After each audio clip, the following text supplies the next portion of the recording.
Minsan na bang lumabas sa feed mo ito sa Facebook, sa Instagram o sa TikTok na mayroong isang malaking brand na tinakpan ang logo? Sa kanilang stadium ginanap ang World Cup, pero bakit tinakpan? Ito po mga idol ang Levi's Stadium. Pero ayaw ng World Cup na maipakita yung kanilang logo dahil sa isang rason, hindi sila nag-sponsor sa kanila. Kaya kahit na nandyan sila sa stadium, pero dahil hindi kayo nag-sponsor sa kanila, ay hindi kayo makakalibre ng brand o logo exposure. Kaya yung pangalan at logo ng Levi's dyan ay kanilang kinaveran. Pero alam nyo ba na ginaya po ng Levi's ang pag-cover na yan at imbes na hindi sila makita, well, pinag-usapan pa nga sila sa internet at nag-viral pa. Ang simpleng pagtakip ng logo na yan ay ginaya pa mismo ng Levi's at sumabay sila at pinag-usapan pa sila ng husto at tila nagkaroon pa sila ng libreng advertisement sa World Cup. Malaki po ang babayaran ng mga kumpanya o ng isang brand kung sila mag-i-sponsor para sa World Cup. Kung partner ka katulad ng Adidas, Coca-Cola, Visa at marami pang iba, magbabayad ka ng $150 million.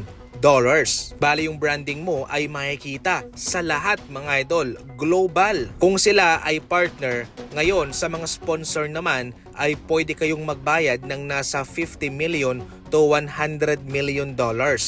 Global din po ang advertisement na yan at exposure, pero limitado lamang, hindi kumpara sa level 1. Ngayon sa level 3 o yung tinatawag nating regional supporter ay pang local lamang po ito mga idol, hindi po ito pang global. So halimbawa sa Pilipinas, mayroon silang kapartner dyan at dun din lang po ilalabas yun. Pero para mismo sa Levi's, parang nakalibre na nga sila dahil eto nga sa kanilang Instagram, iyon na ang kanilang naging profile picture mga idol at lalo pa itong pinag-usapan pa. Pati yung Heinz mga idol ay sumali na nga po, yung kanilang mga logo ay tinabunan din in which ginawa nilang packaging.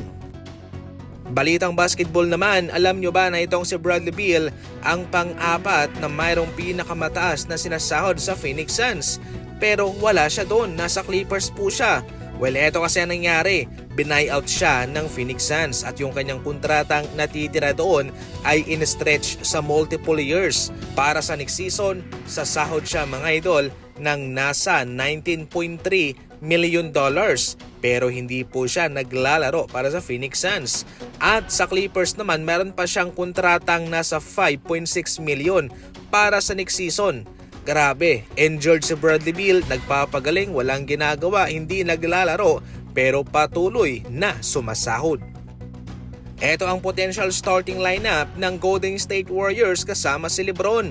Itong si Axel, mayroon siyang paninindigan, mayroon siyang kumpiyansa na handa na siyang mag-start para sa Warriors.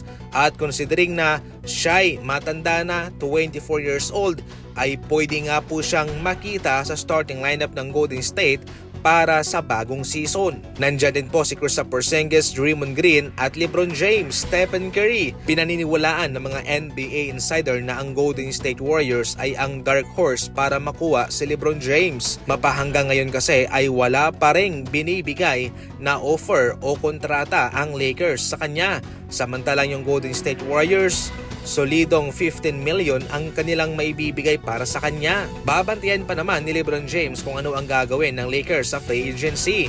Pero kung sakaling hindi talaga sila magkakasundo sa isang panibagong kontrata, ay tsak na lalagapak si LeBron sa Golden State at sasamahan niya si Stephen Curry. Para sa mga NBA Fast Break balita, tumuto ka lang. And as always, thank you for watching.